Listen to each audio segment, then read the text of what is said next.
Step into the world of power, loyalty, and luck. I'm gonna make him an offer he can't refuse. With family, cannolis, and spins mean everything. Now, you wanna get mixed up in the family business. Introducing The Godfather at ChumbaCasino.com. Test your luck in the shadowy world of The Godfather slot. Someday, I will call upon you to do a service for me. Play The Godfather, now at ChumbaCasino.com. Welcome to the family. VGW Group. No purchase necessary. Void where prohibited by law. See terms and conditions. 18+.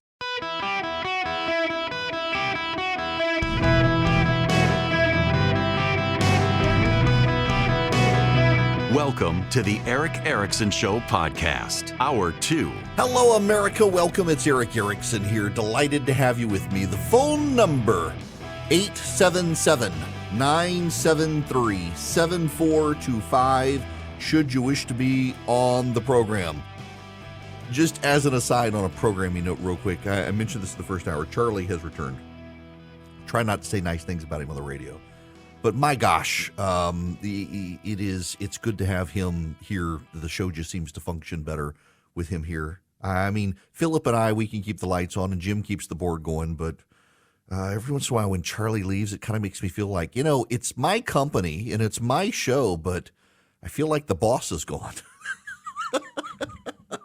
Now he's back to boss us around and the world is better because of it, I guess. I got to spend some time talking about the youth of America, the youths of America. We send our kids to a small Christian private school. It's a classical education school. So in elementary school, you learn Latin. It's the rhetoric school and the logic school. The logic school is the lower school, the rhetoric school, the upper school. And essentially, they use the classical education model of you learn a lot of facts in elementary school. You memorize a ton of stuff. And you get into middle school, you start taking more analytical classes and honing your writing. And then you get into high school and you're taking your logic class. You're learning how to do speech and debate and argue and make your case for all those facts you learned in elementary school, how to synthesize them and analyze them and argue and debate. And my kids are the two most argumentative, hard-headed kids on the planet. When my wife and I got married, I told her family we would have two children and name them after my wife's side of the family. Their names would be Stubborn and Ornery. Well, we actually named them Evelyn and Gunnar, but my gosh, are they stubborn and ornery. I got the two most hard-headed kids on the planet, and my son is like pridefully hard-headed. I love him, but my gosh. But the worst part about sending them to a classical education school is the logic class. And the speech and debate and arguing skills. Good Lord. If they tell me one more time I've said a fallacy, I can't say what I'll do on here. DFACS would show up. I just come on, I'm dad. Sometimes you just have to do this. Well, you're making an argument about authority, being the authoritarian figure. You're not actually being, I don't care, I'm dad. I say that to say we love our kids' school, but they're a little bit too smart and hard-headed for their own good. And my daughter, we went through a situation. She's a brilliant, my kid, I'm not making this up, is such a good artist. She actually, as a kid, got disqualified from an art competition because she hand drew something on an iPad, and they didn't think she at her level was capable of doing it, and she wasn't there, and they disqualified her, and her teacher had to call her and say, you got to come show him proof of work. And she had to go show him. She hand drew something on an iPad. And I'll be honest, as her father, I saw it and thought, did you put clip art together? Did you copy these pieces off the internet and put them? No, she hand drew. It was gorgeous. She actually wound up winning statewide first place with this thing that she did as a 14-year-old. She's such a gifted artist. They have created an art program for her at school. And what does she want to do for a living? She wants to be an engineer who makes missiles to fire at China one day. My mother asked her what she was going to do with her art skills, and she said she'd paint middle fingers on the rockets. But this school, we were concerned to a degree because it is classical education. It's very Christian. They have to take classes on apologetics, and they've got to take a deep dive course in Romans and apologetics. We're actually trying to find a high school Bible teacher for the school right now. If you're interested, let me know. You got to be reformed though. And they've got the very in-depth, but we were kind of concerned, like they're not doing Common Core, which we love, but schools these days they use Common Core. Are they being pushed enough? Is this classical education is going to fit in? Well, she wound up going to Georgia Tech for a summer program. She was the only kid in this program who actually had the speech and debate skills to stand up in front of a group of professors at Georgia Tech and make the presentation. All the kids would make her get up and do it. And she didn't have some of the computer programming that they had. She didn't have some of the advanced math and science classes or robotics classes that some of these kids had. But she was able to organize the classes, and she was able to put people together. She was able to get the project done, and she was able to articulate the project in a way that the other kids couldn't do it, even though some of them are from like the top high schools in the country. There was one kid goes to a prestigious magnet school in Chicago who was in her group, who just had no people skills whatsoever and was clearly brilliant when it came to math, but could not stand in front of a crowd and actually have a conversation, couldn't answer questions. It was kind of bizarre. I say all this because there's this story in BC, and it's based on some polling data right now, and it is kind of alarming. Biden confronts, this is the headline. Don't get mad at me for the word choice. This is the headline at MSNB or at NBC. Biden confronts a quote unquote pissed off generation of young voters who may be decisive in 2024. One pollster sees flashing red signs on youth turnout as Gen Z and millennial voters who are not satisfied with either party could again play a decisive role in the next election. In 2020, Joe Biden scored a narrow electoral college victory with a decisive assist from young voters. But as the president looks beyond his first term, many young voters are not satisfied, presenting a fresh challenge as he heads into a likely rematch with former President Donald Trump in 2024. Biden faces little risk of losing young Americans to Trump, who is far less popular among Gen Z and millennials. But can the president harness their anger to turn out and push him over the top, or will the lack of perceived progress cause him to stay home? First of all, anyone who's hedging their bets on a massive youth turnout is insane, because we do this every 2 years, not 4 years, every 2 years. Oh, the young voters are going to turn out and help the Democrats. The young voters never show up in a meaningful percentage related to their percentage of the vote.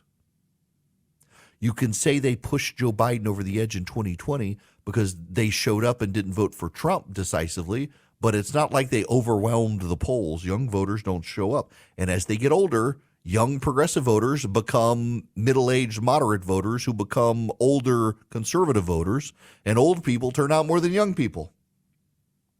There's no static worldview among these people. But here's a problem. And this is a serious problem, and it's one that those of us who are parents of kids right now have to deal with. There is a growing perception, and there's a lot of data to suggest it as well, that your kids and mine will not inherit an America that is as prosperous, as successful, or provides as much opportunity to people as our present country does. Our land of opportunity is becoming a land of oligopoly, where if you're not among the privileged elite, you can't really get ahead. It's a problem. And it's a problem that's got to be addressed, because a lot of these young people are moving towards socialism and communism because they don't see a free market system working for them. And if we're really brutally honest here, we don't have a free market system in this country. The government, regardless of who's in power, liberals or conservatives, progressives, Democrats, Republicans, populists, they're picking winners and losers. We used to have a fairly free market system where businesses were allowed to go bankrupt and collapse, and now we prop them up. David can't slay Goliath because we've surrounded Goliath with an army of regulators and lawyers. If David even gets close, he gets sued and put out of business, and the stones get taken away. Your local Main Street bank The government's perfectly happy for it to collapse. But big banks, they get bailed out. Silicon Valley Bank, well-connected, politically influential group of people at Silicon Valley Bank who are Democrats, they get bailed out by the government. Your local community bank, well, screw you farmers. This is a problem. The system doesn't appear to be working for everybody. And when the system doesn't work for everybody, a portion of people who don't feel like the system is working for them, they get really mad. And what they do first is they become disaffected, and they may fade away while the anger simmers. And then they come roaring back. And we're going to, at some point, see these Gen Z and younger millennial voters come roaring back to the polls, furious that they live in they live in a country that promises hope and opportunity for everyone. And instead, it depends on the company you work for. It depends on your political ties. It depends on where you live in the country. It's a problem. Voters under 30 who've been the key to modern Democratic victories appear less likely to identify as Democrats, instead align as independents. Now, that's good for you and me. Worse for the Democrats, fewer young voters see politics as a meaningful way to create change. That's another good thing for us, as these people stop being Democrats. But there's a problem. There's a fundamental problem in all of this. And that is, at some point, they do get mad and they do show up and they want radical solutions. And that's bad for us. We've got to, on our side, show them that our policies can benefit them.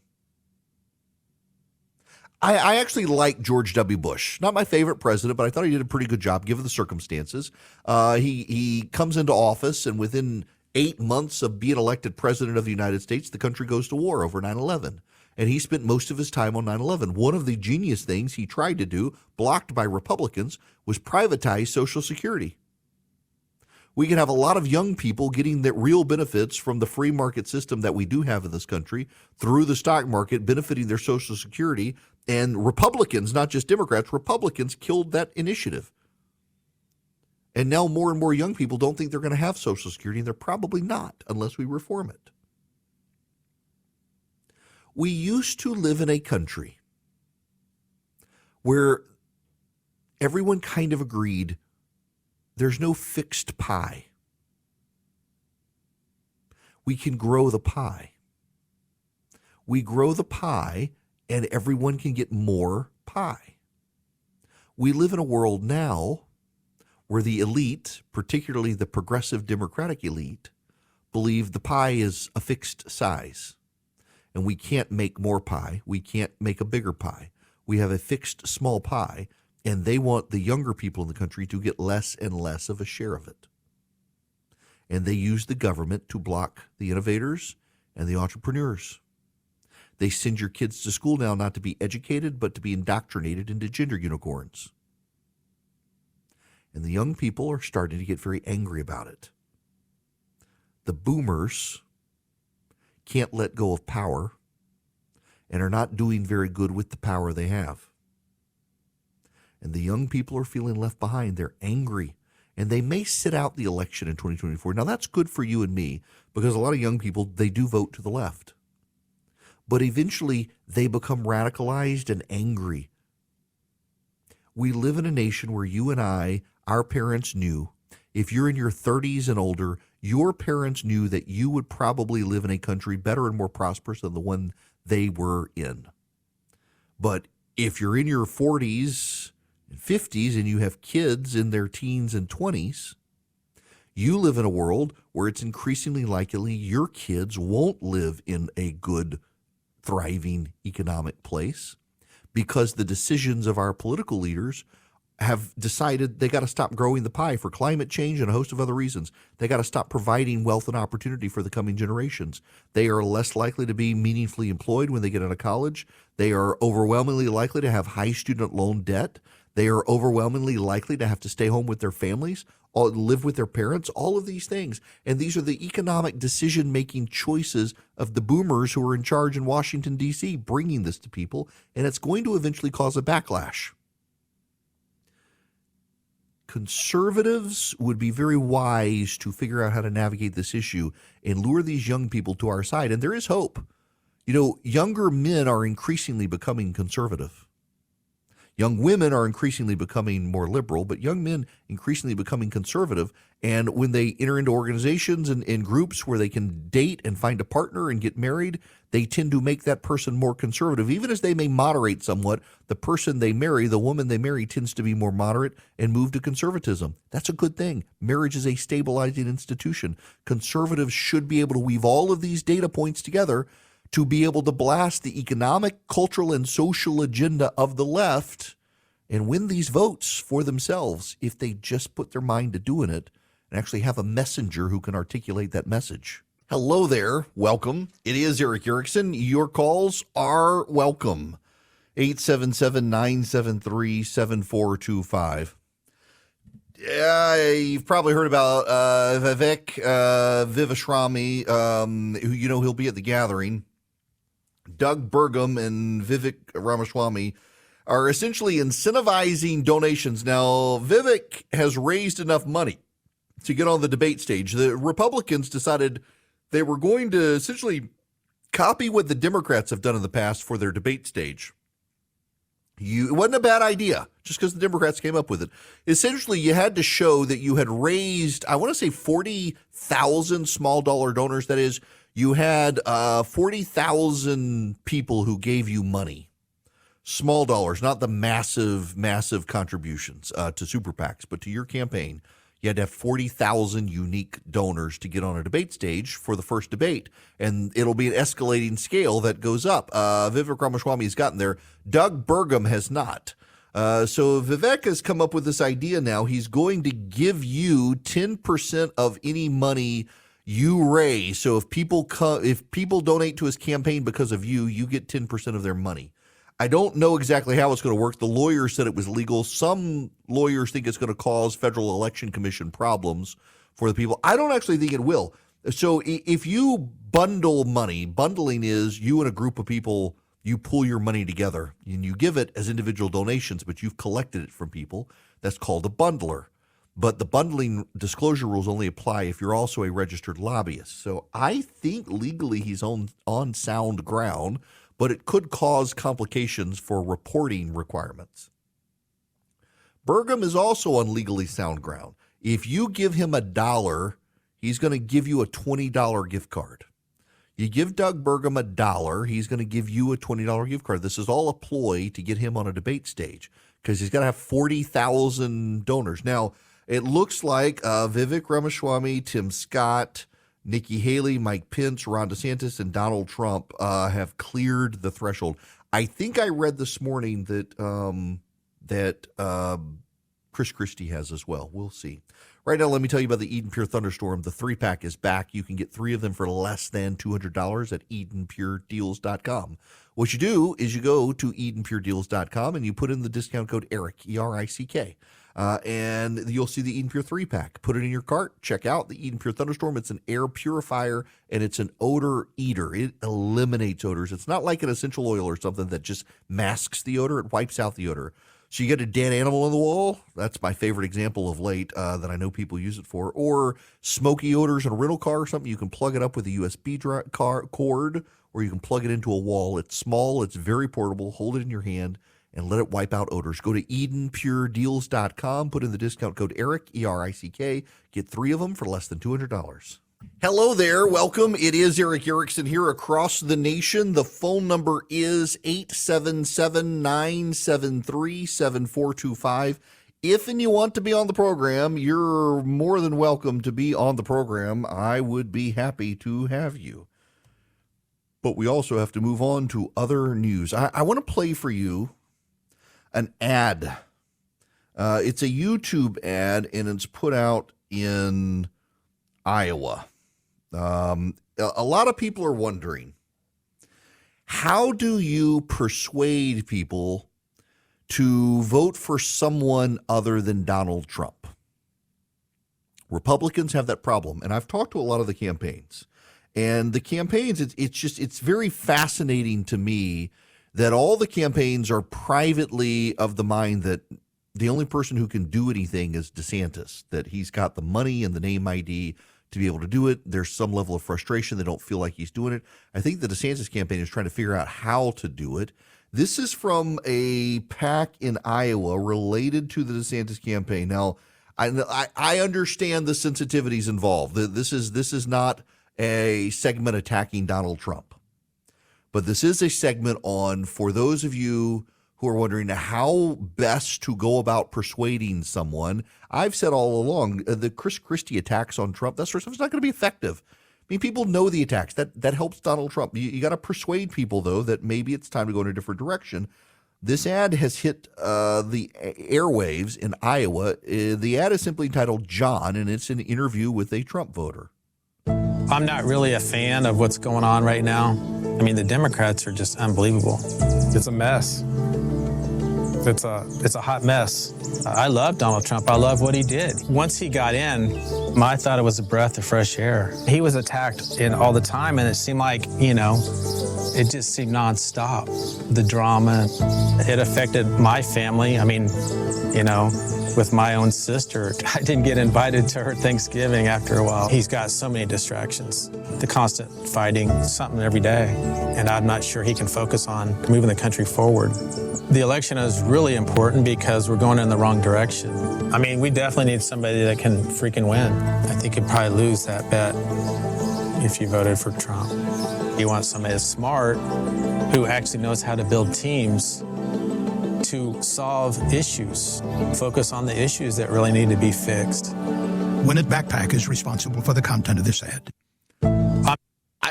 I think that's kind of the way you go. I think you have to. Look,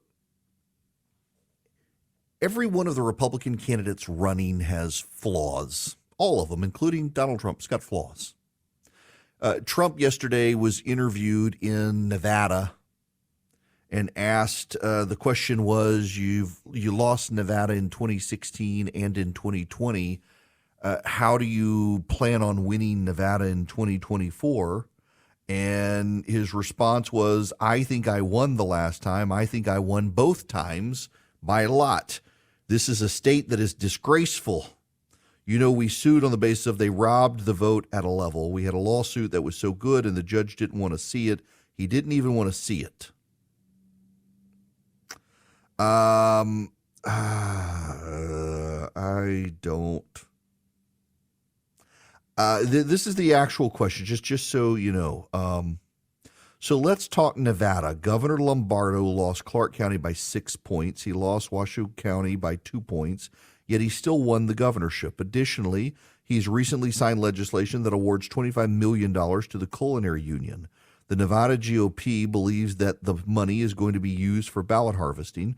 Proponents claim it's going to be used for a capital improvement project that hasn't been identified. A GOP presidential candidate hasn't won Nevada since 2004. You lost Nevada twice. How do you win Nevada? I think I won the last time. I think I won both times by a lot. This is a state that is disgraceful. I don't think that's going to win you Nevada.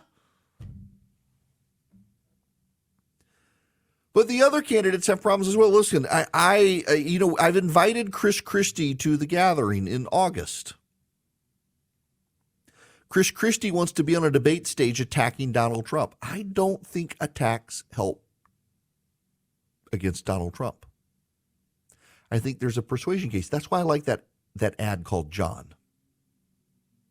That for as much good as Donald Trump did as president, the reality is there are a lot of distractions for him right now.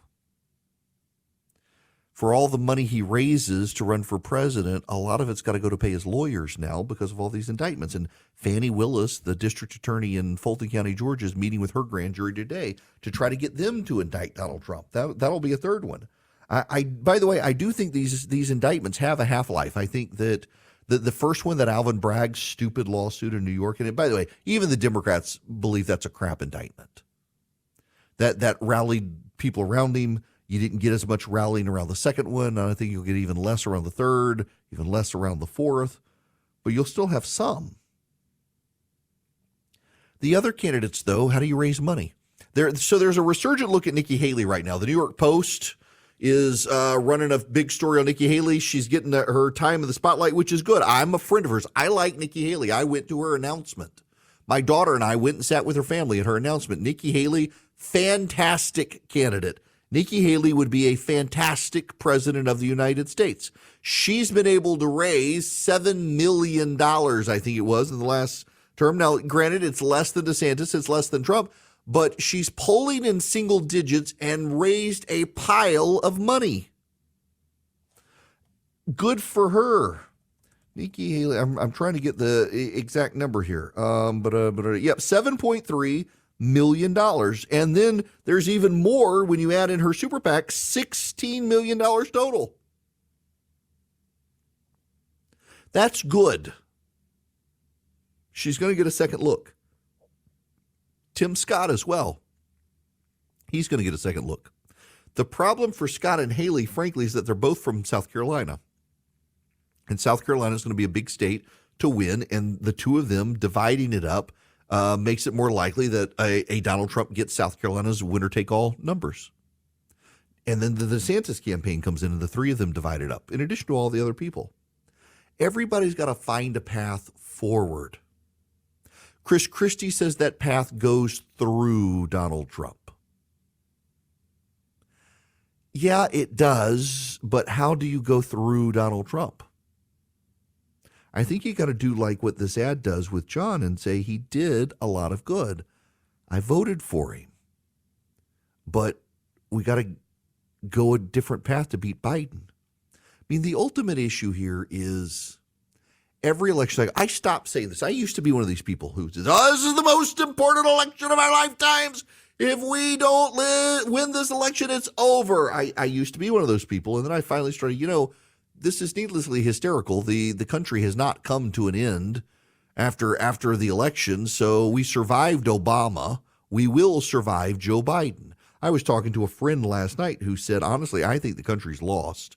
He's a DeSantis guy. He says, I think the country's lost. And I think Ron is smart enough and strategic enough and knows how to fight the deep state in a way I thought Trump did and he didn't. I'm going to go for DeSantis, but otherwise I would just sit home and bunker down and wait for the end to come. There's a pessimism that's set in with people.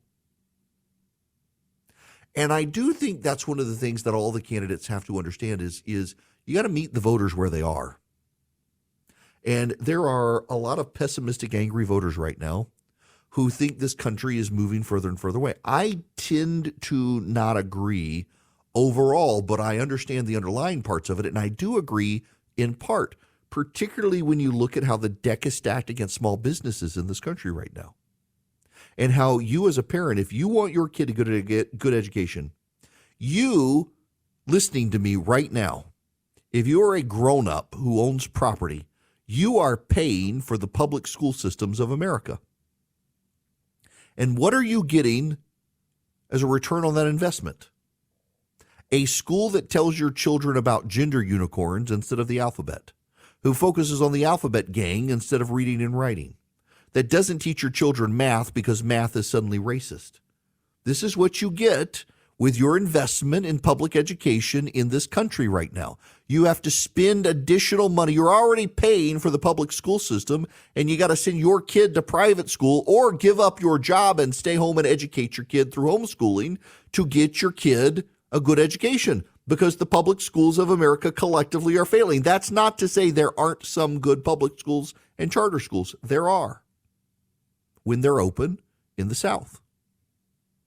We got a situation here in Cobb County, Georgia. That's a northwestern suburb of Atlanta, where a teacher is being disciplined for reading her kids one of those woke transgender books. And it's amazing to watch the newspaper in Atlanta, the AJC, and the loud voices in the city come out and defend the teacher for reading the kids a book that essentially indoctrinates them on transgenderism, as opposed to just reading a book. There are plenty of books to read that didn't even touch on the alphabet gang and the gender unicorn, but God forbid you read one of those books. The media is lionizing this teacher. The media is on their side. And people feel the deck stacked against them. If you're a small business owner in this country, you know the burdens you got to go through. You're trying to compete, particularly if you're selling goods. You're competing with the big stores, the big boxes. You're competing with the Amazons. and you're struggling. The regulatory game benefits the big guys, not you. The tax code benefits the big guys, not you. All this, I think about this. This isn't an ad, but I think about, I do ads for Vision Computer. This is a small company in Georgia that has, punches above its weight. They've segmented themselves with fantastic customer service for people, whether it's for businesses, you need a computer, you need a good IT department, and you can't afford an IT department. They kind of serve as it. They can help your employees. They can build it for your home and stuff. You're not going to the big box stores. They're competing against the big box stores. They're competing against the big companies online that'll build computers. And they've had to segment themselves with great customer service. But think about that as a small business. The regulatory structure, the rules on shipping, all the economies of scale that come from the big versus the small. And they're up against all that. They're fighting back, punching above their weight. And they're not alone. It's so many small businesses around the country are in the same spot. And the government doesn't care, particularly the Democrats. The Democrats give lip service to you shopping local on Main Street, but they're the ones who get the money from the CEOs. Look at who gives Elizabeth Warren money. She gives all this lip service to populist socialism, and that's good for small businesses. She's getting all sorts of money from the major elite in this country. My buddy Ben Domenech has a piece over at The Spectator.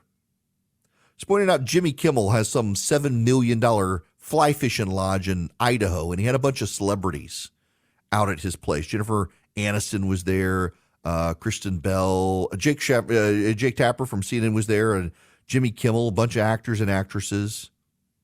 And so Ben Domenech's point is, a lot of the people in the picture at that dinner table at Jimmy Kimmel's house freak out about the spectacle of Donald Trump at a UFC fight in Nevada. None of you care about these people having dinner at Jimmy Kimmel's house, but the people who are having dinner at Jimmy Kimmel's house care very much that you wanted to watch a UFC fight where Donald Trump was, and they think that's bad. You don't care about these people, but you live rent-free in their head. Donald Trump lives rent-free in their head. The Republicans live rent-free in their head, and they want to control your access. They want to control your lives. These are resonant messages with more Americans than just Trump voters. There are messages to be had here. Just right now, all of these candidates for the GOP, they're kind of struggling with how to get a message out, a consistent message that strings together the cost of living, the cost of wokeism, the cost of these things together. Maybe one of them will hit on it. Donald Trump has been the best messenger so far on these issues, despite all of his flaws. But all these candidates are out there just trying to think of external forces that might stop Donald Trump. I don't think you can rely on external forces. I think you got to do something like this ad on John, a Trump voter who's like, I think it's time. We got to beat Biden. We need to move on. I love the man, but he's too distracted by all these external issues. We got to move on. There's a message there. All of these candidates are going to get a second look. Nikki Haley is, Mike Pence is, Tim Scott is, even eventually Ron DeSantis is.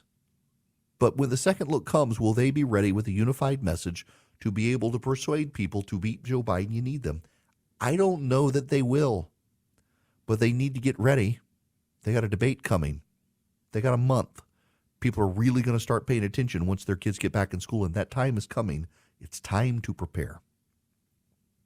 Now, speaking of Vision Computer, this is where I tell you about them individually. Listen, as I explained to them, they're a small business that punch above their weight. You don't have to go to a big box store and get a computer off the shelf. You can let Vision Computer build you the computer you need, but also the computer you want, and then they can be your tech support. So whether it's you or your employees, you can call Vision, they can call Vision and say, I got a computer problem, and Vision can fix the problem. If you don't have Vision Computer and you're in search of tech support, good, reliable tech support, for a small annual fee, they'll become your tech support, even if you didn't get your computer from them. If you're a mom or dad and you need a computer for the house, for the kids, for yourself, let Vision build you the computer. You'll save money. You'll get their world-class tech support. All you have to do is go to visioncomputers.com, visioncomputers.com, or call them at 404-COMPUTE. If you call them at 404-COMPUTE, you can ask them about the Eric Erickson special.